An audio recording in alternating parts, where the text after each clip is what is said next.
जय जगन्नाथ। पाप मोचनी एकादशी काहींकी कराଯାए? कौन कले जहाँ भी आमे पाप करिथांती सबु केमिति आमको रक्षा मिली थाए पाप मोचनी एकादशी करिबा द्वारा। युधिष्ठिर श्रीकृष्ण को पचारुछंती पाप मोचनी एकादशीर कथा मते कुहंतु बोली कहउचंती।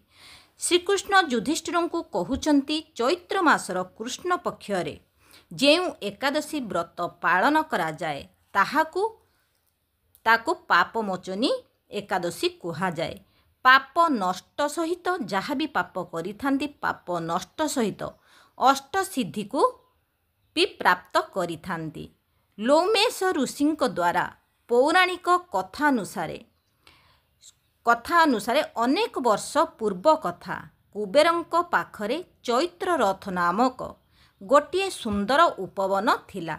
संपूर्ण वर्षर बसंत ऋतु छाया होइथिला छाई जाइथिला। सेही समय रे अनेक अप्सरा गंधर्व विचरण करुथिले, देवतागण भी भ्रमण करुथिले। सेही उपवन रे शिवंकर परम भक्त मेधावी ऋषि तपस्या करुथिले। अनेक अप्सरा तांकर तपस्या भंग करिबा पई चेष्टा करुथिले किंतु तपस्या भंग करिपारिले नाही। मंजुघोषा नामरे एक अप्सरा तांको तपस्या भंग करिबा पई पूरा दृढ़ निश्चय नेला। ऋषिंक कुटिया पाखरे मंजुघोषा गोटिए कुटिया करी रहिबाकू लागिला। प्रतिदिन नृत्य करी ऋषिंकू आकर्षित करिबाकू लागिला। किछि समय परे कामदेव भी आसी पहुँची गले। मेधावी ऋषिंक उपरे बाण चलाई तपस्या भग्न करिबाकू लागिले। महादेवंक दक्ष राजांक अग्निकुंडरे निजर स्त्री सती देवींक अग्निझास परे निज स्त्रींक पाई छेलीर मुह देई तपस्या करिबाकू चाली जाइथिले। किए चाली जाइथिले ना दक्ष राजांकू छेलीर मुह लगेई देई निजे प्रभु महादेव से तपस्या करिबाकू पळेई जाइथिले। सेही समय रे कामदेव शिवंक तपस्या भग्न करिबा पई लागिथिले। सेही समय रे शिवंकू बहुत क्रोध आसिला।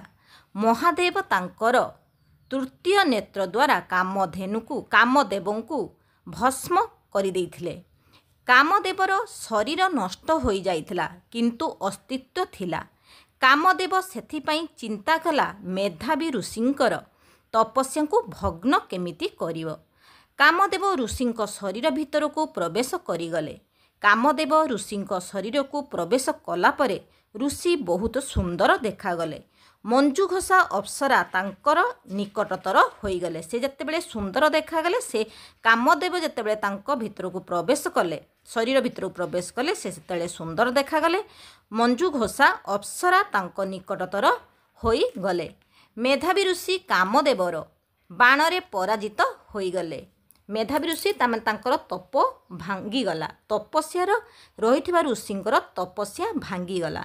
किछि दिन गला परे मंजुघोषा देखिबाकू पाइला ऋषिंकर धीरे धीरे पतन आड़कू जाउछंती। धीरे धीरे तामाने पतन हेबाकू तांकू लागुची। मंजुघोषा स्वर्ग को फेरिबाकू सेही समय रे चाहिले। से ऋषिंकू जाई कहिले, हे ऋषिवर आपण मते आज्ञा दियंतु, मु स्वर्ग को फेरिबाकू अनुमति मते दियंतु। ऋषि मंजुघोषा को कहिले, तुमे तो एबे आसीछ, आउ किछि समय रही जाओ। एमिति होई 57 वर्ष 9 मास 3 दिन पर्यंत रही गलेनी। मंजुघोषा को डर लागिला जे ऋषिंकर यौगिक शक्ति जदि फेरी आसे से सबु यौगिक शक्ति द्वारा से सबु जानी जिबे, ताहले अभिशाप मते मिली जिवो। पुणी थरे प्रेमपूर्वक कथा कही ऋषि को कहिला, आपण मो उपरे संतुष्ट नाहंती, मते एबे जीवाकू दियंतु। खुशी मनरे हसी हसी जाई कहिला। सेतेबेले ऋषि काल गणना करी जानिबाकू पाइले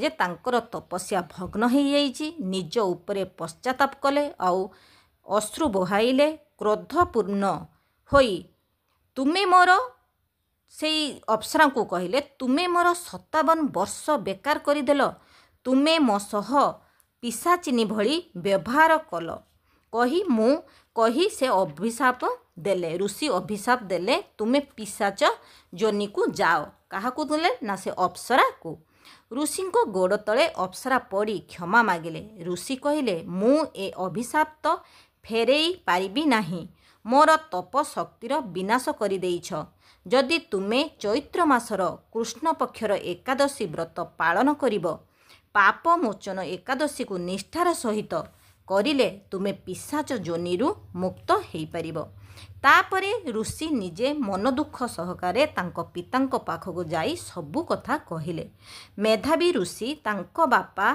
तांको बुझाई एते वर्ष तपस्या तमे बेकार करदेल कही मन दुख करी तांको कहिले चैत्र मासर कृष्ण पक्षर एकादशी व्रत पाप मोचनी एकादशी व्रत को निष्ठार सहित करिले तमको प्रभु क्षमा करिदेबे कही तांको कहिले नारायण को पाखको तुमे जाओ सेठू ऋषि तपस्या करने को पुणी लगिले जेतेबेले एकादशी व्रत कर सारा पुणी तांकर आउ क्षुण्ण है ना एक पुण्यतिथि नारायण को पाखक जाती से पश्चाताप करी पुण्यतिथि नारायण को पाखक जाती और पुण्य पुणी से ही व्रत करी पुणी तपस्या करने को लगिले आशा करुच्ची ये भिडियोटी आपण मानकु भल लगी एही व्रत दिन एकादशी व्रत दिन जेते हरिनाम कीर्तन करिवे सेते माने निजर